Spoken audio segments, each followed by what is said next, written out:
Hi friend, नमस्कार. तर चला आज आपण बनवणार आहे असा गरमागरम वडापाव.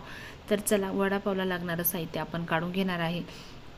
पहिले मी इथं बटाटे उकडून घेतलेले होते, 5-6 बटाटे उकडून घेतलेले आहे आणि आपल्याला हे ना निब्बर असल्यामुळं याला व्यवस्थित शांत मनानं आपल्याला याला मॅश करून घ्यायचं आहे. तर बघू शकता तुम्ही इथं मी मॅश करून घेतलेले आहेत मॅशरनी.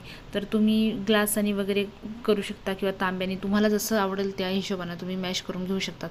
आणि इथं मी हिरवी मिरची थोडीशी ना मिरची थोडीशी जेवढी आपल्याला तिखट लागेल ती आपली मिक्सरला काढून घेतलेली होती. तर बघा ही मिरची आहे, हिरवी मिरची मी मिक्सरला काढून घेतलेली आहे. जिरा मोहरी आपण फ्राय करून घेतलेली आहे. छानपैकी तडका द्यायचा. जेवढे जिरा मोहरी छान तळण तेवढी आपली फोडणी छान आपल्याला लागते पण. आणि बघा तुम्ही याच्यामध्ये मी कढीपत्ता कोथिंबीर टाकून घेतलेली आहे. थोडीशी हळद टाकून घ्यायची आपल्याला यामध्ये. आणि हळद टाकल्याच्यानंतर आपण त्यामध्येच मीठ टाकून घेतलं होतं, मिरचीमध्येच मीठ टाकून घेतलं होतं आपण ज्यावेळेस मिक्सरला काढणार होतो. त्यामुळं आपण जेवढं आपल्याला मीठ ह्यामध्ये वापरायचं तेवढं मीठ आपण टाकून घेतलेलं होतं. तर चला आपण हे मॅश केलेलं आपली चटणी पूर्ण फ्राय झालेली आहे. आणि चटणी ती खालची चटणी आहे ना जी आपण फ्राय करायला टाकली होती ती आपण कमी गॅसवरती होऊ द्यायची. म्हणजे कमी गॅसवर आपण होऊ दिली ना तर ती करपतही नाही आणि छान फ्राय होती. तर चला आपण हे याच्यामध्ये बटाटे टाकून घेतलेले आहे आणि वरून मी थोडीशी कच्ची कोथिंबीर होती मी ॲड करून घेतलेली आहे. तर बघू शकता तुम्ही मस्तपैकी ना ही चटणी छानपैकी तयार झालेली आहे. तोपर्यंत चटणी आपण साईडला ठेवून देणार आहे थंड होण्यासाठी. तर तोपर्यंत मी ह्यामध्ये घेतलेलं आहे बेसन पीठ. तर हे बेसन पीठ आहे हरभऱ्याच्या डाळीचं, त्यामध्ये खायचा सोडा आणि मीठ टाकून घेतलेलं आहे चवीनुसार. यामध्ये टाकून घेतलेले आहे कोथिंबीर. तर बघा तुम्ही ह्याला मी छानपैकी कालून घेते एक वेळेस, कारण आपल्याला ना याला छानपैकी फेटून घ्यायचं आहे. तुम्ही बघू शकता तर हे मिश्रण आपल्याला व्यवस्थित छानपैकी भिजून घ्यायचं आहे. आपल्याला हे वडापावला लागणार आहे हे मिश्रण आहे आपलं, जे आपण बटाट्याचा आपण वडा बनवून घेणार आहे त्यासाठी. आणि मी ना छोटा ग्लास घेतलेला आहे, त्यामध्ये थोडं थोडं पाणी टाकणार आहे.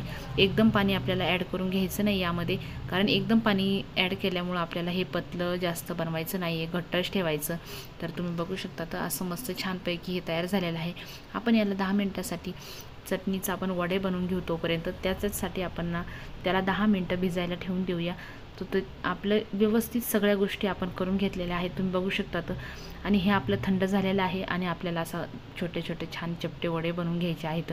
तर तुम्ही कोणी कसं गोल वडा बनवतं, तर आपल्याला गोल वडा नाही बनवायचा, आपल्याला चपटा वडा बनवायचा वडापावमध्ये टाकण्यासाठी. तर बघा तुम्ही. आणि रस्सावड्यासाठी आपण कसं बनवतो, गोल बनवतात ना, तर रस्सावडा नाही बनवायचा, आपल्याला वडापाव बनवायचा. म्हणून आपण ना हे असे चिपट्या पूर्ण मी बनवून घेतलेल्या आहेत. तर तुम्ही बघू शकता मस्त आपल्याला एक कढईमध्ये तेल टाकून घेतलेलं आहे मी. आणि तेलही तापत आहे, जास्त तेल नाही तापू द्यायचं, म्हणजे आपले जे वडापाव आहे ते करपत नाही, छान लागतात. आणि बघू शकता तुम्ही मस्तपैकी आता हे वडापाव मी टाकणं चालू केलेले आहे. तर बघा तुम्ही असे मस्त वडापाव. आणि जसं मी टाकले ना वडापाव तेवढा एवढा छान वास येत होता ना, खूप छान वास येत होता. तर बघा तुम्ही आपल्याला हे वडे पूर्ण तेलामध्ये ॲड करून घ्यायची.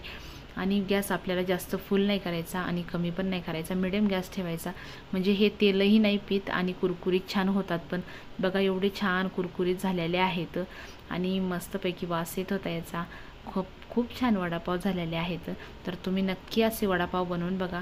आमच्या चॅनलला नक्की लाईक करा, सबस्क्राईब करा. आमचे नवनवीन व्हिडिओ बघण्यासाठी असेच तुम्ही आमच्या चॅनलला सबस्क्राईब करा. तर चला आपले वडापाव तयार झालेले आहेत. 3 वडापाव केलेले आहे मी. परत एक घाणा मी दुसरा घाणा टाकून घेतलेला आहे वडापावचा, तुम्ही बघू शकता. तर हे कसं आपण ना थोडंसं लवकर टाकल्यामुळं हे 3 छान झालेले आहे. तर आपण ना पहिले हे 2 काढून घेणार आहे. बघा हे कुरकुरीत छान आपले जे 3 आहेत वडे ते छानपैकी झालेले आहेत. तर बघू शकता तुम्ही हे पूर्ण व्यवस्थित आपल्याला काढून घ्यायचे. तर बघा ते हे 3 मी पहिले झालेले होते म्हणून पटकन काढून घेतलेले आहेत. आणि आपल्याला ही 3 काढून घ्यायचे आहेत, म्हणजे जास्त जर आपल्याला ते तळू दिले ना आपण तर करपट लागतात, ते छान लागत नाहीत. तर बघा आपले असे वडे तयार झालेले आहेत. वास एवढा खमंग येत होता ना, बघा वडे असे छान तयार झालेत. आपल्याला ह्यामध्ये आपल्याला ना मिरची ॲड करायची. तर तुम्ही बघू शकता वडापाव म्हटल्यावर मिरची पाहिजेतच. तर चला बघा आता मिरची छानपैकी आपण तळून घेणार आहे. आणि मिरची ना पूर्ण अख्खी टाकायची नाही, अख्खी जर मिरची टाकली आपण ना त्याला आपण थोडं थोडं कट करून घेतलेलं आहे मधून. मिरची अंगावर उडत नाही, कारण गरम तेल असल्यामुळे मिरची अंगावरही उडू शकते. तर मिरचीला थोडं सावधानीनं आपल्याला घ्यायचं आहे. तर कमी गॅसवर मिरची आपल्याला तयार करून घ्यायची आणि हे ताट आपण सर्व करत आहे. एवढे छान मस्त तयारी करून घेत आहेत. तर बघा हे वडे मी टाकून घेतलेले आहेत आणि आता आपल्याला फोडायचं पावचं पॅकेट. पाव खूप छान आहेत आणि ताजे पाव आहेत. तर चला आमच्या चॅनलला लाईक करा, सबस्क्राईब करा. तोपर्यंत बाय बाय. व्हिडिओ बघितल्याबद्दल खूप मोठा धन्यवाद.